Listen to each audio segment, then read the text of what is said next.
আসসালামু আলাইকুম, অভিনন্দন। অন্যান্য ধর্মাবলম্বীদের প্রতি আন্তরিক অভিনন্দন। যারা আমাকে দেখেন, সাপোর্ট করেন, তাদেরকে জানাই অসংখ্য ধন্যবাদ। আমি আপনাদেরকে ইংরেজিতে কথা বলার হুবহু একটি টেক্সট শেয়ার করছি। যেমন শুড মানে হলো উচিত, যেমন আমার সেখানে যাওয়া উচিত, I should go there.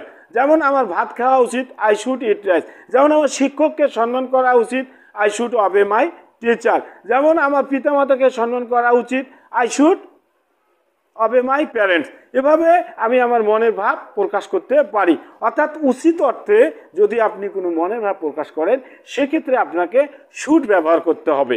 Should ব্যবহার করে আপনি আপনার মনের ভাব প্রকাশ করতে পারেন। উল্লেখ্য যে এই নিয়মটি এতই সহজ যে যে কোনো পার্সনের পরে আপনি শুড ব্যবহার করতে পারেন। যেমন আই শুড গো দেয়ার, আমার সেখানে যাওয়া উচিত।